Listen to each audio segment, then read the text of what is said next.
Hey guys, welcome to Wrestling Days and welcome to today's unseen video. We're going to start with something really petty, but something that I so enjoy. It's petty, it's childish, but I enjoy it. And it's not wrestling, before any of you haters out there come out with that. It is this incident involving Ric Flair. So Ric Flair on the 5th of May said that he spent $1,500 at Paisanos to be disrespected more than he had ever been disrespected in his life. After taking 20 pictures with customers, staff, I was asked to leave because I had an issue with the kitchen manager taking too long in the bathroom. I'm not making this up. I'm not making this up. And then he goes on to say, I would highly recommend that you don't go to this place, blah, blah, blah, blah, blah, right? That got 1.6 million views, right? That's going back like 3 days ago now. And yeah, honestly, I didn't see this at the time, but it kind of blew up. Well, now we've got some footage of this thing, right? So here's footage. To be honest, we're not going to play this thing for 3 minutes, not even close, because we just go round in circles, really. This is Ric Flair and management, I'm guessing, kind of having like a bit of a back and forth. It never really gets anywhere. The fact he does say at one point to one of the members of staff, I'll give you $1,000 tip just to say to him to kiss my ass, right? Apparently he says that at one point. The bit I love, the bit that constantly gets to me is what this first bit. And we'll just play it and we'll get to it, right? Yeah, good. Well, I've been there wrong. You said spend money and put this place over. You can't, it's a bit quiet. Bring my family and friends here. That is bad for you. Why would it be bad for me? Well, watch social media tomorrow. Watch social media tomorrow. Well, you better. What's your name, that job? Nicholas what? Nicholas Dickhead. It's so petty. You might not even have heard that bit, right? It's so petty, but every time I hear it, I can't help but laugh, right? Because it's quite like The Rock in a way. He goes, "What's your name?" He goes, "Nicholas." Nicholas what? Nicholas, whatever his surname was. You mean Nicholas Dickhead? I love it, man. It's so petty. It's so petty.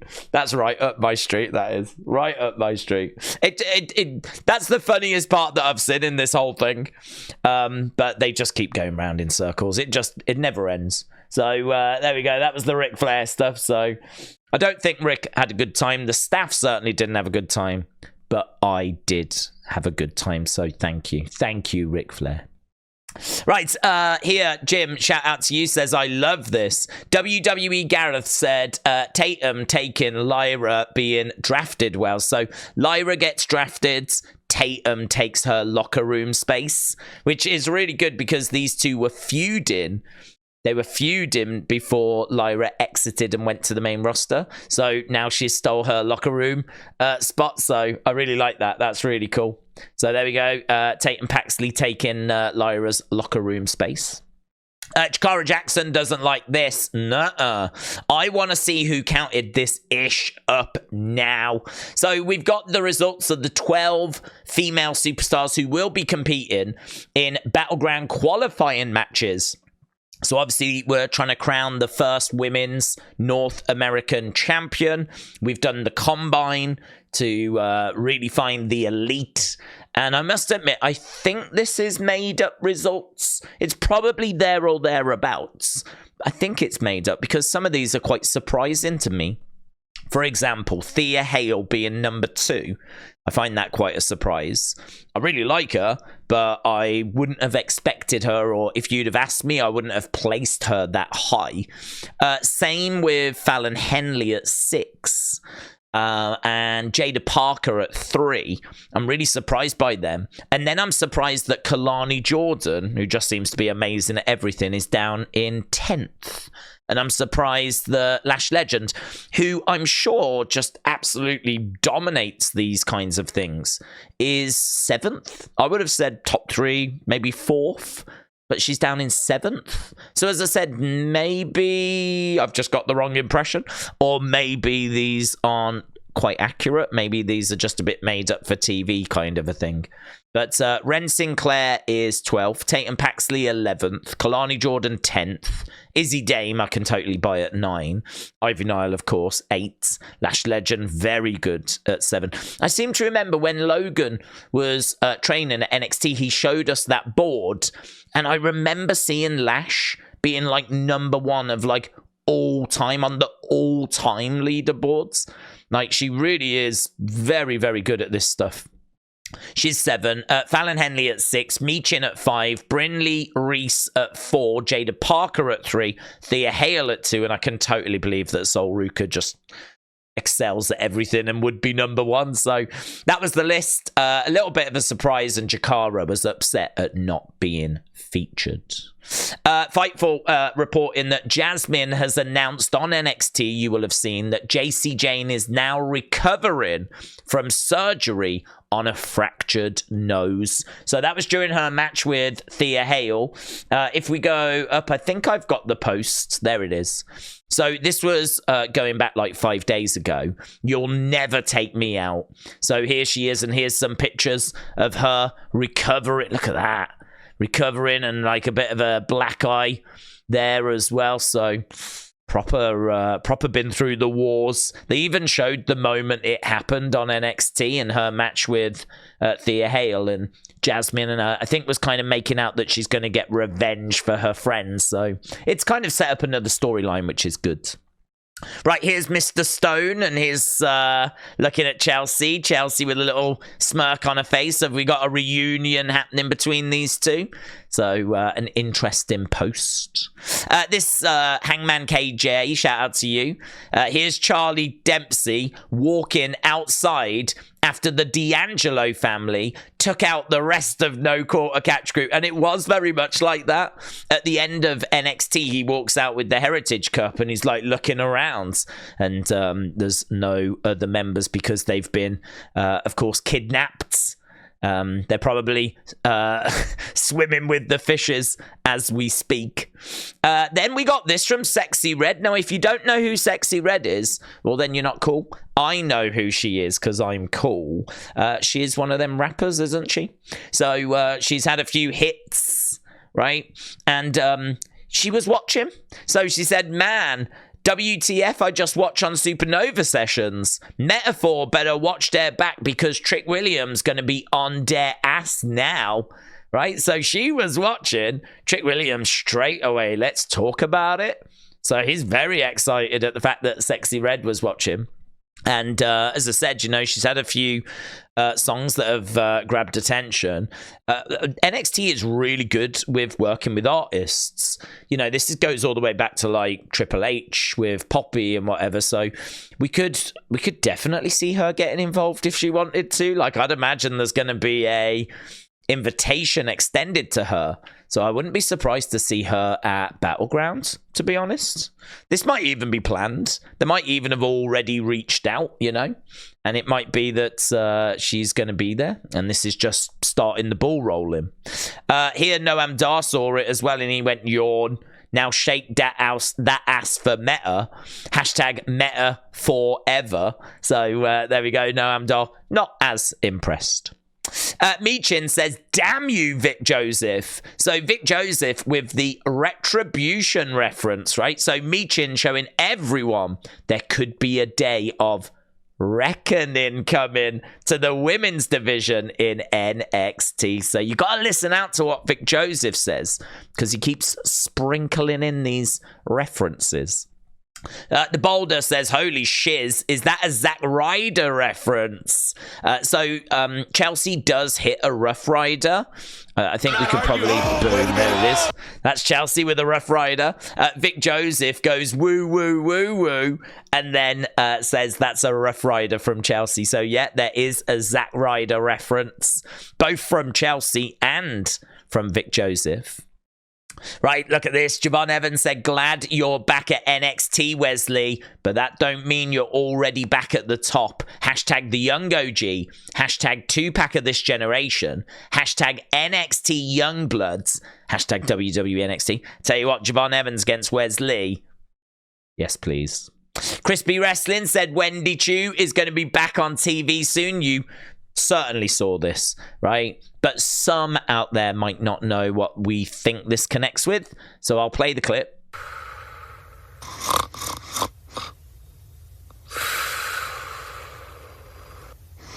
So there we go. It's someone snoring, right? As we just got a black screen and it's someone snoring. And obviously Wendy Choo has that gimmick where she carries a pillow around and she's in a onesie and she's ready to go to sleep at any time. She's been asleep backstage and all of that. She's been out with an injury for a long, long time. She is due to return. I fully expect her back. I didn't get a chance to live stream last week because that's when I was coming back. So I didn't get a chance to do last week's NXT. So I don't think she's turned up yet, but she may have done. But yeah, this is totally expected to be connected with Wendy Choo. Right, Dijak said, bro did not just say trick Willy Wonka. Bro did. So, Trick Willy Wonka, that was a line that Dijak very much enjoyed. Right, just over a year after being unmasked on NXT TV, WWE have finally updated Scrypts' official render to reflect his change in character 3 weeks before he is set to depart. So, this passed me by, man. Scrypts came out and announced that he is not going to get his contract renewed, and so as of June he will be a free agent. He will be done with WWE. Obviously very disappointing for him, very disappointing, but yeah, how random that WWE have now decided that they're going to update his render 3 weeks before he's set to leave the company. What's going on? What's happening? So, yeah, very strange. But wish Scrypts all the best for the future, of course. Wrestle Talk. This is good. So, NXT star Myles Borne has opened up about his experiences in the company as a deaf wrestler. He said that he basically only hears white noise before he makes his entrance, and that 99% of the time he can't work out what fans are chanting. You can just hear the cheering, right? And the chanting. And he says that the referees do a good job with speaking louder and clearer when he's out there. So it's a really good quote, that. I mean, that's from the All Real Wrestling podcast. So some people might not know that Myles Borne is deaf. And it's obviously something that has hindered. It's not helped. It's hindered his wrestling training and his life in general. So, yeah, definitely be interesting to see how he's overcoming some obstacles that maybe we don't even consider. Like the fact he can't get that feedback from the crowd, you know? Or certainly not from an audio point of view. So very interesting. So he's talking on the All Real Wrestling podcast, something to check out if you want to find out a bit more. Lola Vice has got her first official WWE shirt. So my fists don't lie. So there we go, her first shirt. Guessing it's available at WWE Shop. Don't forget, you can go to WWE Shop via the link in any of the videos that we put out on YouTube. We do have an affiliate link with the crazy guys over at Fanatics. And actually, if you are buying from Euroshop, you can save 15% if you use the code DAYS15. There we go. Lovely, lovely. Maybe you want to get yourself a Lola Vice shirt. And also, we found out that Boa is going to be departing the company on June 1st after 7 years. So after an incredible 7-year journey, my time with WWE comes to a close, and then he thanks people for the opportunity. I think that's a real shame. I really do. I thought there was something to Boa. I thought you could present him in a certain way, but perhaps they're just finding that he's not kicking on behind the scenes. But I really liked Boa. I wasn't a fan of how we used him at times, but I definitely thought there was potential there. But it seems like he's come to the end of this road. But as one road comes to an end, another opens. So again, someone else that we wish all the best for the future. And there's the Jacy Jayne tweet, so we're going to go to a different folder. We're going to go to WWE. Yeah, now, Eric, thank you. This is from Drew McIntyre. He said he's sick and he's tired of these childish games. He says he needs to vent. So he's talked about CM Punk, and he said it's not always possible to deliver the message he wants to deliver on TV when you've got so many people working against you. And he mentions Michael Cole kind of like getting into people's ears and into their minds and spinning the narrative. So he said, I just want people to see the truth. You know, he basically says how he went to the skybox to try and get to Punk, and Punk was then down in the ring. How he drove away and just coincidentally Punk arrived moments later. He said, it's clear that you're running away from me. He says, like, Punk should be a politician. He could sell ice to an Eskimo. He's the one that's running. He said that he's going to cave his head in when he gets him. And he says, listen, if you turn up to Glasgow, you won't leave in one piece. So I think we could probably check out the end of this. I understand. Let's break down what you've actually done since you've stung this place up. And breakdown is the operative word here. You've had exactly one televised fight. You lost. You got injured by me. You hung around at TV, headquarters, and the PC like a bad smell. Go home to Larry. You're playing a game of hide and seek, and you think you're winning. But you're not. One last thing. I heard what you said. If you actually turn up to Glasgow, we protect our run. You're not going to leave in one piece. And it won't necessarily be my doing, mate. It's fair warning. There we go. We protect our own. If you turn up to Glasgow, you won't be leaving in one piece, and it might not be my doing. I can only imagine that he means that our very own Wrestle with Andy is going to mess CM Punk up, right? Our very own Edward Brown. So there we go. A fun message being sent from Drew to CM Punk. Jessica Carr says, happy belated birthday. Also, welcome to Team Blue. So there we go. Jessica Carr, Lady Ref Jess, welcoming Piper Niven to the Blue brand and wishing her a happy birthday. Sports Key keeping eyes on Sonya Deville's Instagram. I believe she's posted this picture. So is this a little tease that she is nearing a return? So, again, something to just be aware of. Gunther posting 3-0 following his victory over Sheamus. And we found out yesterday, Sheamus saying there will not be a fourth, right? His chest is red raw. His back is all marked up. I mean, Sheamus has done everything he can to try and defeat Gunther, and he just can't do it. He will do it one day, I'm sure. He will do it. They will meet, even if he's not planning on it. And he'll get a victory at some point. That's going to be an amazing moment, man. I love this story, right? We should keep a running track as to what the score is. At the moment, it's 3-0. We could maybe get to like 8-0 and then finally Sheamus gets a win or something. That could be really cool. Look at this picture. Greatness. Look at that. CM Punk and Samantha Irvin. That's a cool picture, man. If I'm Samantha Irvin, that's going up literally everywhere in my house. Everywhere. And again, another shirt here. Look, All Rise. Damian Priest has a new El Champion t-shirt available. So there we go. He has got a new shirt as well. Shirts for everybody. Okay, Nightbird. I don't think there's much in this. There isn't, unfortunately.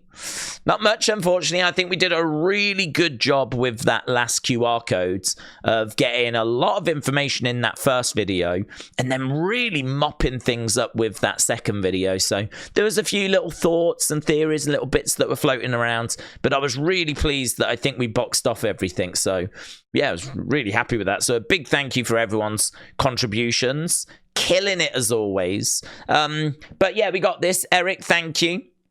So Wrestling World CC saying that Triple H was fully responsible for the creation of Alexa's Playgrounds. And then this which I just thought was really cool. So we're here. This is a great image that's been done by Black Mass Design. And look at that. You've got Nikki. They've put Alexa in it, right? You've got Joe Gacy. You've got Dexter Lumis. You've got Eric Rowan. You've got Uncle Howdy in the background. So that is Black Mass Design. Really great graphic, that. Really great. And it was Harry Van Vliet that tagged me in that. So, Harry, thank you. Fun. I think we got a few bits in fun. I think fun's got a bit of stuff in. So here we go. Brady loved this. So this is 15 seconds of Samantha saying, Ludwig Kaiser. Right? Roman reaction memes. Enjoy this. Ludwig Kaiser. Ludwig Kaiser. Ludwig Kaiser. Ludwig Kaiser. Ludwig Kaiser.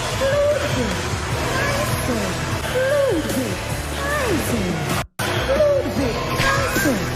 Ludwig Kaiser. Ludwig Kaiser. Ludwig Kaiser. Ludwig Kaiser. Ludwig Kaiser. It just becomes like hypnotic. I don't know why, but earlier I just had that going on a loop for 5 hours. No, I didn't. But I did have it on a loop for a bit, and I was like, oh, I do need to stop this now. I don't know. Ludwig Kaiser. It tickled me as well. Liv Morgan showing how pro wrestlers get ready to catch their flights, their early flights. Boom, look at that. Out, gone. So the alarm goes off, she's up, she's ready, she's dressed, bag, and she's out the door. Gotta be getting them early flights, man. So, Harry Van Vliet, again, thank you. Tea Time Danger said, I think this is cool. This is Undertaker getting his first tattoo while Paul Bearer is watching. It's great, man. I'd love to know what the tattoo was of, but look at that. No tattoos. And apparently that was his first one with Paul Bearer there. So just a brilliant picture, man. Any of these kind of behind the scenes that are really giving you like a glimpse into... I mean, that is going to be going back to early 90s. You know, we could be looking 91, 92, 93, 94. I mean, we could be anywhere around that time period. And anything that takes us back to that era means a lot to me because that's when I first got into wrestling. Yeah, look at Ratchet, man. Ratchet. There's Kevin Owens throwing up in the ring, right? You can see sort of close to that prime bottle. And there's Cody kind of kissing around that area. Oh, not good. Right, next we've got Mark, right, who came up with this. I like this. If people want to use this, feel free. God only knows what people would come up with. But there's my reaction on one of the thumbnails. I think it might have been yesterday's Unseen, actually. And he's put that of Liv getting quite close to the edge of the Elimination Chamber. So I thought that was pretty fun. I retweeted that. But feel free to take this. I've retweeted it and put whatever image you want there. God only knows what that will result in. Vic Joseph said, I don't think Ivar likes me. This is great. I love this. So he's talking, look, puts his hand out. Yeah, not interested. He has to shake his own hand, puts his hand out like that. Okay. Yes, I'll shake my own hand. Out it goes. Go on, Vic. Do you know what? He's done really well there. He's done really well. He's actually made... I mean, it's not as awkward as that could have been. He's put his hands out. He's waited. It's not happening. So... it's lovely to have you. He's done well. Respect to Vic Joseph, man. I think he does a fantastic job. Jay said, Vic Joseph, Chelsea can go from green to gold in a matter of moments. Obviously, Chelsea Green was trying to win the championship. She can go from green to gold in a... oh, guys, he's good, isn't he? He is good. Right, Aaron, I wonder if he is the Michael Cole replacement. He's good. He is good. People that aren't fans think this is what all wrestling promos... I love this. And keep an eye out for Uncle Howdy. I know. I'll give him one of these, and I'll give him one of those, and one of these, and I'll give him one of those, and I'll choke him like this. All right, I'll give him one of these. Oh, yeah. I believe you, but we got to know, who are you? Who are you, actually? Who are you? What's your name? Okay, I understand. Yeah, right. Hey, Sinister, come on in here. Howdy. Hey, I think we need a little interpretation. Who or what is it? All right. I'll give you interpretation, because that's what they do. He gives them one of these, and he gives them one of those. You know who he gives it to? He gives it to Bruiser. Give him one, Daddy. Give him one. That's right.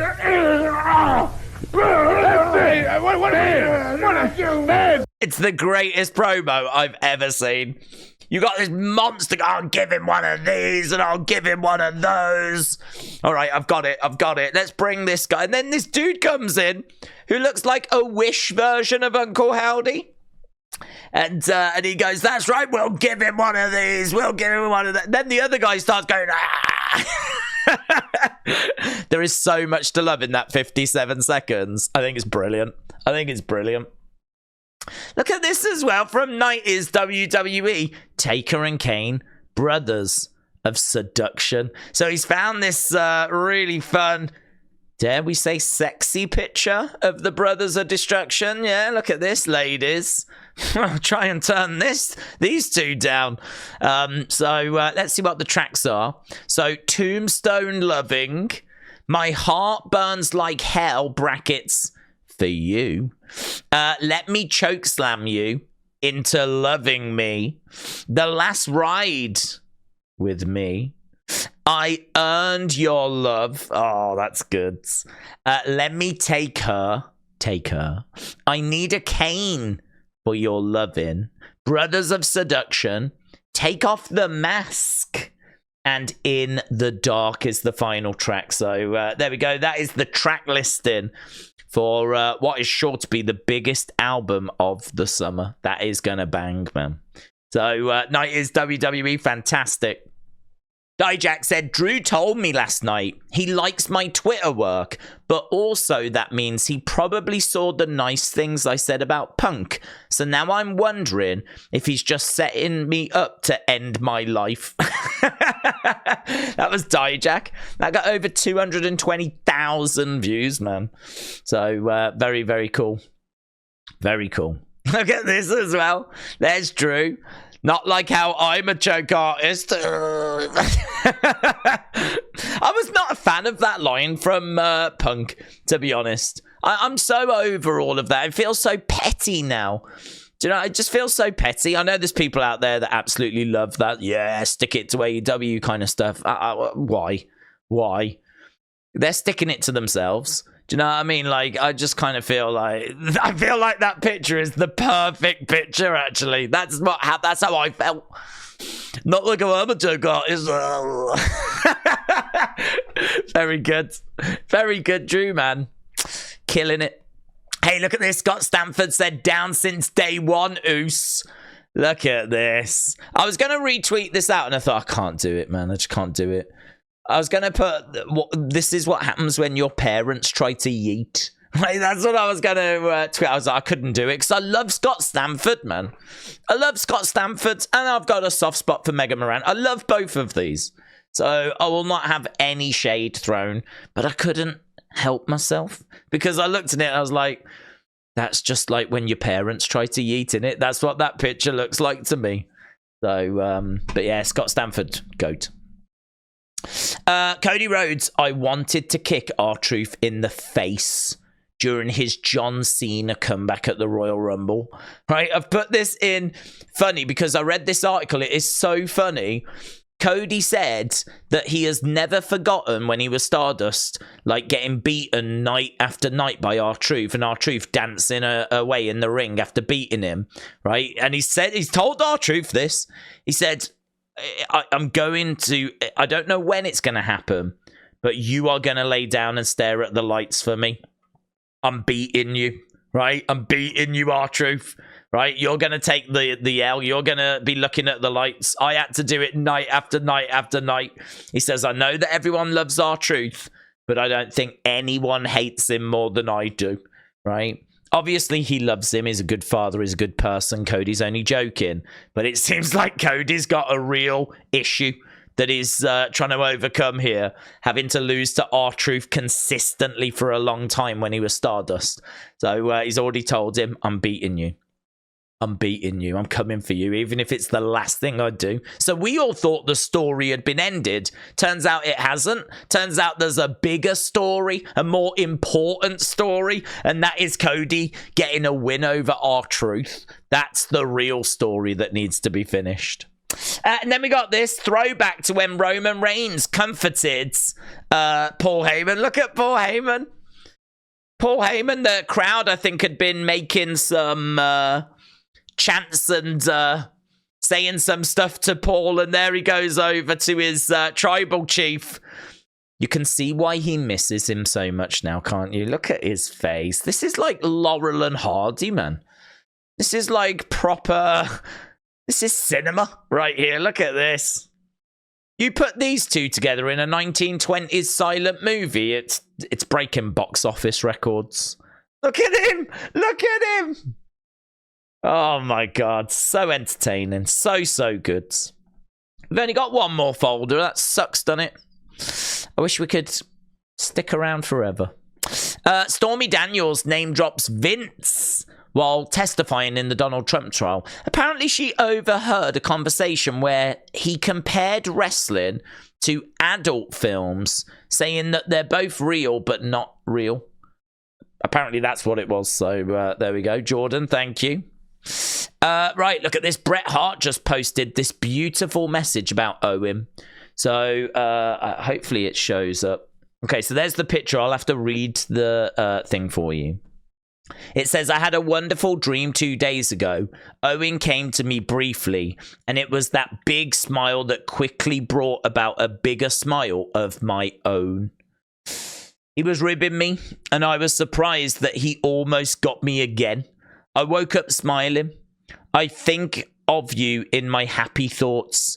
I often see you in the highest and farthest corner of a room. Those warm blue eyes and expressions of amusement and reflection. Sometimes I hear your voice, often behind my right ear, or just driving down the highway. Hey, OG. Just so you know that I know that it's you. So there we go. That was Bret posted.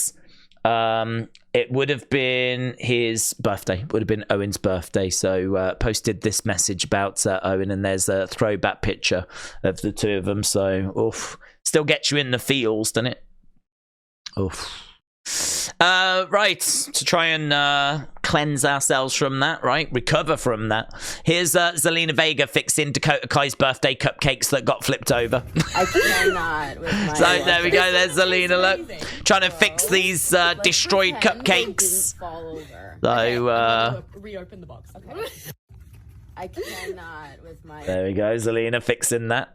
Right, Julian Week, shout out to you. Julia said, I was overwhelmed at WrestleMania. It's a completely different scale. It was epic. I was moved. And it was the same backstage. 80,000 people roared and cheered. It's great to wrestle in Japan in front of 3,000 people. But when I saw WrestleMania, I couldn't be satisfied. And I wanted to continue with that feeling. So there we go. That's Julia talking about her reaction to WrestleMania weekend. And then this is our last one. Okay, I'm going to read this, right? And I don't understand this, but I'm going to read this. Cody says it's amazing, but I've got some serious questions. And I think very quickly you're going to see where my question's going to come from. It's not going to take too much detective work. It's going to show itself. My son turned 7. And for his birthday, we were able to paint his school's Spirit Rock in honor of his favorite WWE superstar. Might not be obvious at first as to where my question's going to come from, but if you really dig in there, if you really have a look around, right?